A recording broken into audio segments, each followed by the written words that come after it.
जय श्री कृष्णा दर्शकों। Haryana media news के सभी दर्शकों को पंडित मनमोहन शर्मा का नमस्कार। आज मैं आपसे ज्योतिष शास्त्र के और पंचांग के जिस विषय पर बात करूंगा वो है अधिक मास, यानी कि जिसको हम पुरुषोत्तम मास भी कहते हैं।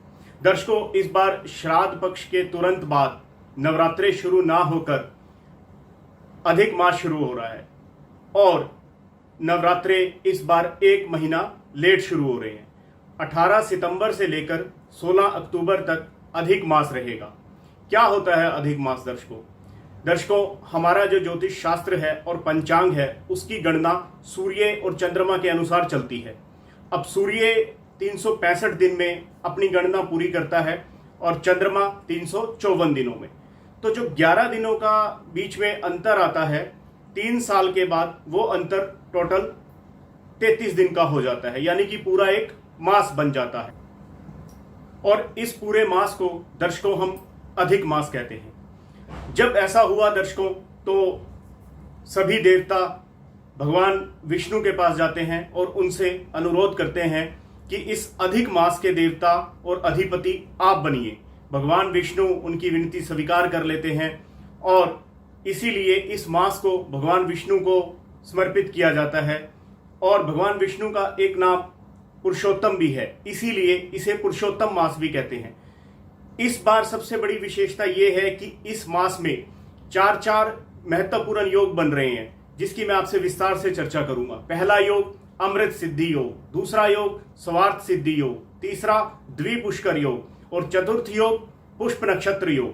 तो दर्शकों, मैं आपको कुछ डेट्स बता रहा हूं, इन डेट्स को आप नोट कर लीजिए और जिससे आपको अगर कोई भी शुभ कार्य करना है तो आप इन तारीखों में कर सकते हो। दर्शकों, सबसे पहले है 26 और 27 सितंबर। 26 सितंबर, 27 सितंबर। उसके बाद 1, 2, 4, 6, 7, 9, 11 अक्टूबर और बीच में एक 19 सितंबर, जिसमें द्विपुष्कर योग बनेगा।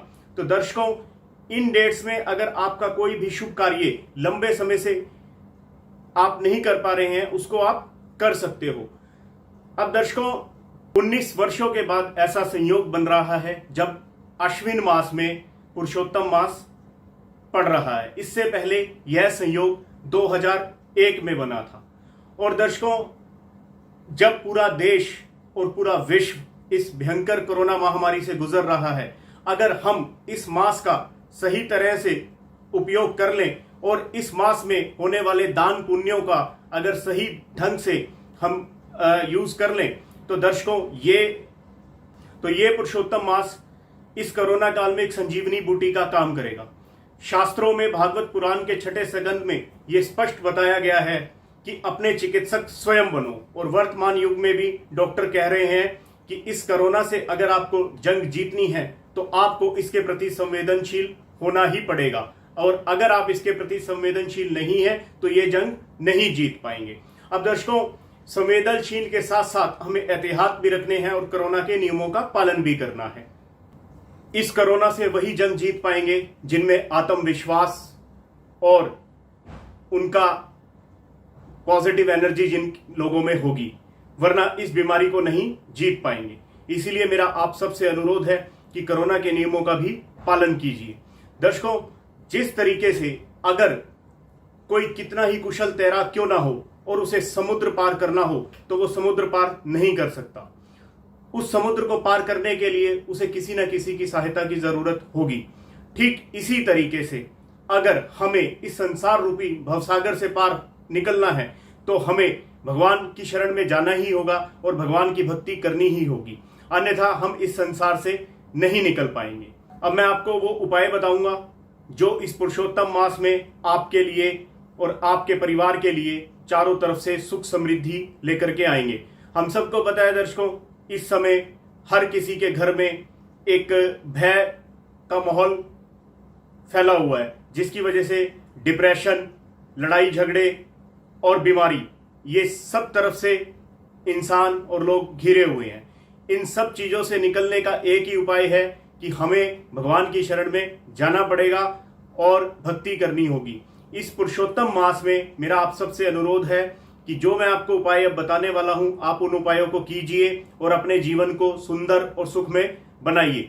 सबसे पहला उपाय दर्शकों, इस मास में आप एक नियम बनाइए कि 30 दिन तक आप लगातार भगवत गीता का पाठ करेंगे। अगर आपके पास समय नहीं है तो 1 श्लोक या 2 श्लोक उसका पाठ कीजिए और उसको अपने जीवन में उतारने की कोशिश कीजिए। दर्शकों, मैं आपसे फिर अनुरोध करता हूं कि भगवान की शरण में जाए बिना हम इस संसार से बाहर नहीं आ पाएंगे। शुभ कार्य, कई लोगों के मेरे पास फोन आते हैं कि पंडित जी इन दिनों में क्या हम कोई शुभ कार्य कर सकते हैं। जो डेट्स मैंने आपको बताई हैं इनमें आप, अगर आपको कोई भी खरीदारी करनी है या कुछ भी, मतलब जैसे किसी या कोई ऐसा कार्य जो आपका लंबे समय से जिसको आप नहीं कर पा रहे हैं, वो आप इन तारीख में कर सकते हैं जो डेट्स मैंने आपको पीछे दी हैं। उसके बाद दर्शकों, सबसे पहला उपाय आपको ये करना है कि पूरे 30 दिन तक जो पहली रोटी आप निकालें अपने तवे पे, जो आपकी पहली रोटी बने वो गाय को दीजिए। उसके बाद दर्शकों, भगवत गीता में स्पष्ट लिखा है, भगवान कृष्ण ने भी स्पष्ट कहा है कि जो मेरी भक्ति करेगा मैं उसे लड़ने के लिए भी तैयार करूंगा और उसको लड़ने के योग्य भी बनाऊंगा। और दर्शकों, अब मैं सबसे विशेष उपाय आपको बताने जा रहा हूं जो इस पुरुषोत्तम मास में ऐसे युवक और युवतियां जिनकी शादी नहीं हो पा रही है या उनकी शादी में किसी भी तरीके की कोई अड़चन आ रही है, उन लोगों के लिए ये मास बहुत ही महत्वपूर्ण है। ऐसे युवक जिनकी शादी में अड़चन आ रही है, अगर वो जो तारीख और डेट्स मैंने बताई हैं इनमें किसी भी शिव मंदिर में या भगवान विष्णु के मंदिर में जाकर एक देसी घी का दिया शाम के समय जलाएंगे तो भगवान की कृपा उनके ऊपर होगी और आप देखना 3 महीने के अंदर जो विवाह में आपकी अड़चनें आ रही हैं वो दूर होगी। ठीक इसी तरीके से ऐसी युवतियां जिनको गृहस्थ सुख प्राप्त नहीं हो पा रहा है और किसी कारण से उनकी शादी नहीं हो पा रही है, ऐसी स्त्रियां अगर 30 के 30 दिन तुलसी माता के आगे शाम को सूरज ढलने के बाद दिया जलाएंगी तो भगवान की कृपा उनको प्राप्त होगी और उनके जीवन में भी सुख आएगा और जल्दी से जल्दी उनकी शादी हो जाएगी। तो दर्शकों, मेरा आपसे अनुरोध है, जो उपाय मैंने आपको बताए हैं वो कीजिए और अपने घर में सुख समृद्धि का वातावरण लाइए। जितना हो सके हरे कृष्ण महामंत्र का जाप कीजिए, इससे आपके जीवन में चारों तरफ से सुख समृद्धि आएगी। जय श्री कृष्ण दर्शकों।